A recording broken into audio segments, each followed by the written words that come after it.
வணக்கம் டீச்சர்ஸ். ஸ்ரீ பாலஜகன் கந்தசாமி.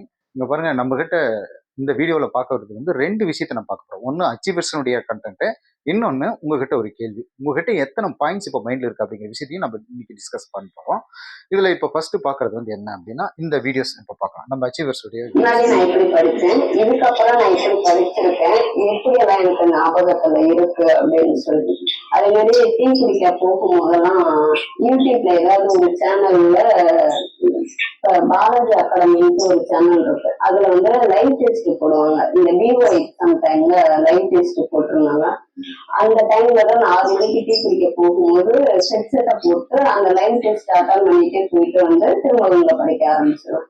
அந்த டீ குடிச்சிட்டு வர வரைக்கும் அந்த லைவ் டெஸ்ட் அட்டன் பண்ணுவேன். அப்புறம் லைப்ரரி உள்ள வந்தோடனே திரும்ப நான் படிக்க ஆரம்பிச்சிடுவேன்.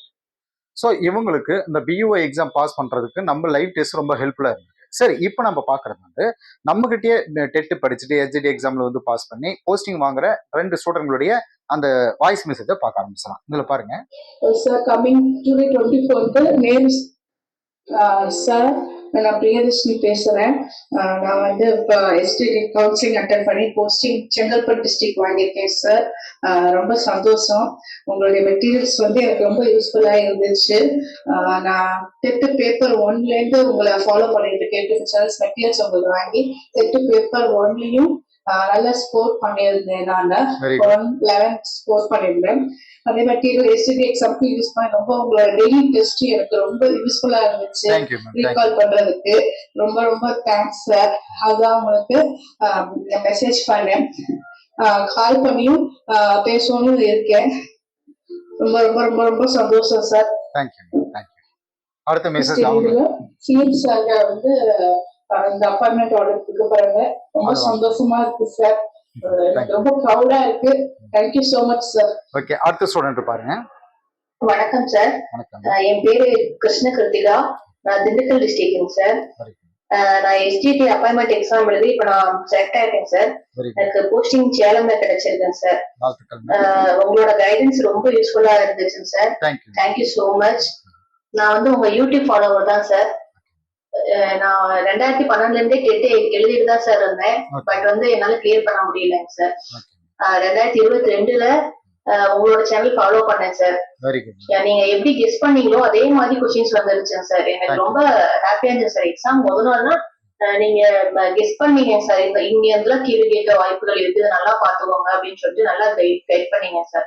நான் அதை மட்டும் தான் முதல் நாள் ஈவினிங் பாத்துட்டு தான் சார் போனேன். அதே மாதிரி கொஸ்டின்ஸ் வந்துருந்தது சார். சோ நான் டெட் பேப்பர் 1 2022ல கிளியர் பண்ணேன் சார். அதுக்கப்புறம் அப்படியே ஹெச்டி எக்ஸாமுக்கு வந்து ப்ரிப்பேர் பண்ணேன் சார்.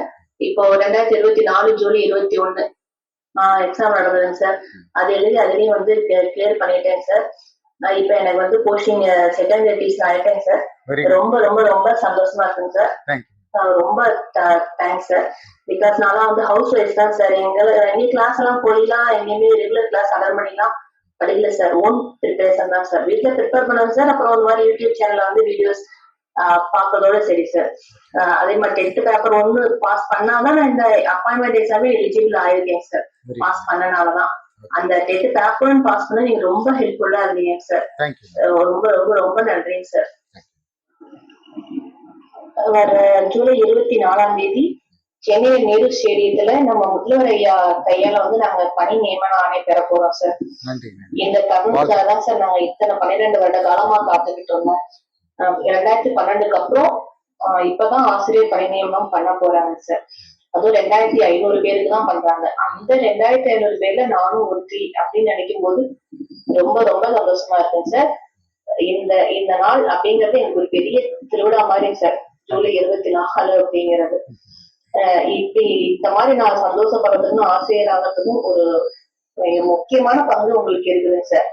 ஏன்னா நீங்க எந்த ஒரு சார்ஜும் இல்லாம நீங்க ஒரு சேவையா இந்த யூடியூப்ல வந்து ஃப்ரீ கிளாஸஸ் போட்டுட்டு இருக்கீங்க. அதை மட்டும் பார்த்துதான் நான் வந்து இப்போ இந்த அளவு செலக்ட் ஆகி ஒரு டீச்சரா ஆயிருக்கேன் அப்படின்னா உங்களுக்கு எவ்வளவு நன்றி சொன்னாலும் அது தரும் sir. Thank you so much sir. Thank you so much ma'am. So இப்போ நம்ம சொல்ல வந்த விஷயமே இதுதான். நம்ம ஸ்டூடெண்ட்ஸ் அத்தனை பேருமே மேக்ஸிமம் பேர் பாஸ் பண்ணியிருக்காங்க. இதுல வந்து 2 பேர் மட்டும் தான் கொடுத்துருக்காங்க. ஓகே. இப்ப நான் சொல்ல வந்த இன்னொரு விஷயத்தையும் நான் உங்களுக்கு சொல்றேன். அதாவது நம்ம போகக்கூடிய பாதையில வேகமா ஓடணும்னு அவசியம் இல்ல. நம்ம சரியான பாதையில மெல்ல நடந்து போனாலே போதும், நிச்சயம் அச்சீவ் பண்ண முடியும். சரிங்களா? ரைட். இப்ப நான் உங்ககிட்ட ஒரு கால்குலேஷன் ஒண்ணு சொல்லியிருந்தேன். அதாவது உங்ககிட்ட எத்தன பாயிண்ட்ஸ் உங்க மைண்ட்ல இருக்கு அப்படின்னு சொல்லி நான் சொல்லியிருந்தேன். இப்ப முதல் பாயிண்ட்ஸா நான் சொல்ல வர்றது என்ன அப்படின்னா, டெட்ல கேட்கக்கூடியது வந்து வெறும் 150 கேள்விகள் தான். அந்த 150 கேள்விகளும் இப்ப உங்க கையில குடுத்துட்டோம் அப்படின்னா, நீங்க ஒரு 1/2 மணி நேரத்துல மனப்பாடம் பண்ணி உடனே அங்க போய் எக்ஸாம் எழுதிட்டு, சரிங்க சார் 82 கொஸ்டின் ரைட் ஆன்சர் பண்ணா போதும் அப்படின்னு சொல்லிட்டு நீங்க தூரம் போயிடலாம். இல்லைங்களா? சோ அந்த 150 கொஸ்டின் படிக்கிறதுக்காக நம்ம எடுத்துக்கூடிய டைம் என்ன? ரைட். அந்த 150 கொஸ்டின்ஸ்க்காக நாம ஒரு கொஸ்டினுக்கு 10 பாயிண்ட் மனப்பாடம் பண்றோம்னா, அப்ப 1500 பாயிண்ட்ஸ் நம்ம மனப்பாடம் பண்ணால் போதுமா? இது ஒண்ணு. சரி, அப்ப ஒரு கொஸ்டினுக்காக 100 பாயிண்ட்ஸ் மனப்பாடம் பண்றோம் அப்படின்னா 150 கொஸ்டின்ஸ் கிட்டத்தட்ட 15,000 பாயிண்ட்ஸ் நம்ம மனப்பாடம் பண்ணா போதுமா? அப்படிங்கிறப்போ உங்க கையில எத்தனை பாயிண்ட்ஸ் மீன்ஸ் உங்க மைண்ட்ல எத்தனை பாயிண்ட்ஸ் இப்ப இருக்குன்னு உங்களை நீங்க செக் பண்ணி பாருங்க. ஆக நாம அச்சீவ் பண்ண வேண்டியது 15,000 பாயிண்ட்ஸ் அப்படி இருக்கு அப்படின்னா நம்ம கையில இப்ப இது வரைக்கும் எத்தனை பாயிண்ட்ஸ் இருக்கு அப்படிங்கிறத உங்க மைண்ட்ல நீங்க வச்சுக்கோங்க. ஸோ நாம ஒரு விஷயத்த நம்ம ஒரு எக்ஸாமை பாஸ் பண்ணணும் அப்படின்னா நம்ம கிட்ட எவ்வளவு சோர்ஸ் இருக்கு, நம்ம கிட்ட எவ்வளவு கெப்பாசிட்டி இருக்கு, நாம அதுக்கு தகுதியான ஆட்களா, நாம தகுதி வளர்த்துக்கிறோமா, நம்ம கிட்ட எவ்வளவு பாயிண்ட்ஸ் இருக்கு அப்படிங்கிற விஷயத்த நீங்க முதல்ல செக் பண்ணி பார்த்துட்டு அந்த 150 கொஸ்டினுக்கு ஒரு கொஸ்டினுக்கு நீங்க வந்து 100 பாயிண்ட்ஸ் அப்படின்னு ஒரு கோல் வச்சு 15,000 பாயிண்ட்ஸ் மனப்பாடம் பண்றதுக்காக நம்ம என்னென்னலாம் பண்ண முடியும் அப்படின்னு சொல்லிருப்பாங்க. சரிங்க சார், நீங்க வந்து பாத்தீங்கன்னா ஒரு 100 பாயிண்ட்ஸ் மனப்பாடம் பண்றாங்க, அது மைண்ட்ல நிக்குதா? நிக்கிறது இல்ல. அப்ப மைண்ட்ல நிக்கணும் அப்படின்னா ஒரு கண்டென்ட் ரைஸா, அதாவது ஒரு கண்டென்ட் இருக்குன்னா அது வைஸா நம்ம மனப்பாடம் பண்ணி வச்சுக்கணும். அப்ப முகலாயர்களுடைய அந்த அரசர்கள் பேர் என்ன? அப்ப BHA JSA அப்படின்னு நான் ஏற்கனவே ஒரு ஷார்ட்கட் சொல்லியிருப்பேன். அப்ப நமக்கு ஒவ்வொரு பாயிண்ட்ஸும் மைண்ட்ல நிக்கணும் அப்படின்னா அப்ப முதல் மன்னர் வந்து பாபர், அப்ப கடைசி மன்னர் வந்து அவுரங்கசீப். இப்படி இருக்கு அப்படின்னா கேள்வி முதல் மன்னர் யார் அப்படின்னு ஒரு எக்ஸாம்பிள் கேட்கறேன். இவ்வளவு ஈஸியான கேள்வி கேட்க மாட்டாங்க, இருந்தாலும் ஒரு எக்ஸாம்பிள் நான் சொல்றேன். அப்ப முதல் மன்னர் யார் அப்படின்னு கேட்கும்போது நம்மளால பாபர் அப்படின்னு ஈஸியா அட்டன் பண்ண முடியும். அப்போ அதுக்கு ஒரு கண்டினியூட்டி நமக்கு தேவை. ஸோ நம்ம கிளாஸஸுடைய நோக்கம், நம்ம கிளாஸஸோட ஸ்டைலே பார்த்தீங்க அப்படின்னா அந்த ஷார்ட்கட், அதே சமயத்தில் அந்த ஒரு கண்டினியூட்டி பாயிண்ட்ஸ் இப்படி இருக்கும் பொழுது நாம ரீச் பண்ண வேண்டிய 15,000 பாயிண்ட்ஸை கண்டிப்பா இந்த மாதிரி கொத்து கொத்து அங்கங்க நம்ம எடுத்து மைண்ட்ல செட் பண்ணிக்கிறோம். சரிங்களா? ஸோ இதுதான் வந்து நம்ம கிளாஸ் ஸ்டைல நம்ம போக போகுது.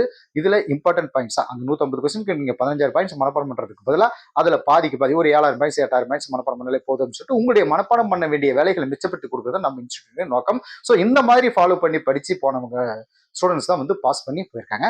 ஸோ நம்ம மெத்தட் இனிமே இந்த மாதிரி தான் இருக்கும். அதனால நீங்க கான்ஃபிடண்டா படிங்க. கண்டிப்பாக இந்த மாதிரி எக்ஸாம் நம்ம ஈஸியா படிக்க முடியும். சரிங்களா? ரைட். அதே சமயத்தில் பார்த்தீங்கன்னா எஸ்எஸ் மெட்டீரியல் வந்துட்டு உங்களுக்கு வந்து சேர்றதுக்கு கொஞ்சம் லேட் ஆயிருக்கு. ஏன்னு கேட்டீங்கன்னா இப்போ புதுசாக வந்திருக்கக்கூடிய இந்த இயர்ஸ் அப்டேட் ஆன பாயிண்ட்ஸ் வந்து ஜாகிரபியில் ஆட் பண்ணி இப்போ டைப் பண்ணி அனுப்பிட்டு இருக்கோம். அவங்களுக்கு மட்டும் இப்போ ஒரு 2 நாள் டிலேயில் உங்களுக்கு வந்துடும். பட் எல்லாமே நாங்கள் பக்காவாக ரெடி பண்ணி வச்சிட்டோம். இப்போவே அனுப்ப ஆரம்பிச்சிட்டோம். சரி, அதனால நீங்கள் வந்துட்டு சார் நான் பே பண்ணி இன்னும் 3 நாள் அது எனக்கு மெட்டீரியல் வரல, டோன்ட் வரி, உங்களுக்கு வந்து உடனே வர ஆரம்பிச்சிடும். அது வரைக்கும் உங்களுக்கு உண்டான அத்தனை ஃபேவரபிளான விஷயங்களும் நாங்கள் உங்களுக்கு செஞ்சு கொடுத்தோம். சரிங்களா? அவங்களுக்கு மட்டும் கொஞ்சம் டிலே ஆகும். ஆனால் MS போயிட்டு இருக்கு, பேப்பர் 1க்கு போயிட்டு இருக்கு. இது மட்டும் உங்களுக்கு கொஞ்சம் டிலே ஆகிட்டு இருக்கு. அது காரணம் என்னன்னா நியூ அப்டேட்டை நாங்கள் போட்டதால. ஏன்னா நம்ம கரண்ட்லி இருக்கக்கூடிய புக்ஸை நம்ம படிச்சா மட்டும் தான் எக்ஸாமுக்கு கேட்பாங்க. அதனால கரண்ட்லி புக்ல இருக்கக்கூடிய அந்த அப்டேட் நியூஸை உங்களுக்கு மெட்டீரியல் நாங்கள் போட்டுட்டு இருக்கோம். அதனால கொஞ்சம் டிலே ஆகிட்டு இருக்கு. டோன்ட் வரி, உங்களுக்கு வந்துடும். ஓகே டீச்சர்ஸ், நான் அடுத்த ஒரு வீடியோ சந்திக்கிறேன். தேங்க்யூ.